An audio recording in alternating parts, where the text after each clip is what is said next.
பிரதமர் நரேந்திர மோடி குறித்து அவதூறு கருத்து தெரிவித்த தமிழக காங்கிரஸ் தலைவர் இளங்கோவன் பகிரங்க மன்னிப்பு கேட்க வேண்டும் என்று பாஜக தேசிய செயலாளர் ஹெச் ராஜா வலியுறுத்தியுள்ளார்.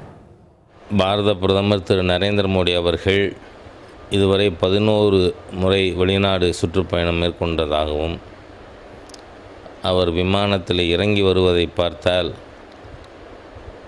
கொரில்லா மரமேறுவது போல இருக்கிறது என்றெல்லாம் கீழ்த்தரமாக அநாகரிகமான முறையிலே காங்கிரஸ் கட்சியின் மாநில தலைவர் திரு EVKS இளங்கோவன் அவர்கள் பேசியிருப்பது வன்மையாக கண்டிக்கத்தக்கது. எனக்கு என்ன தெரியலன்னா, இதுவரைக்கும் முகம் பார்க்குற கண்ணாடியில் இளங்கோவன் அவர் மூஞ்சியை பார்த்துக்கினாரான்னே தெரியல எனக்கு.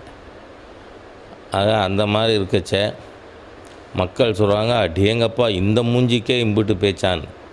அந்த அளவிற்கு ஒரு பிரதமரை இவர் அநாகரிகமாக பேசியது உடனடியாக இவர் மன்னிப்பு கேட்க வேண்டும்.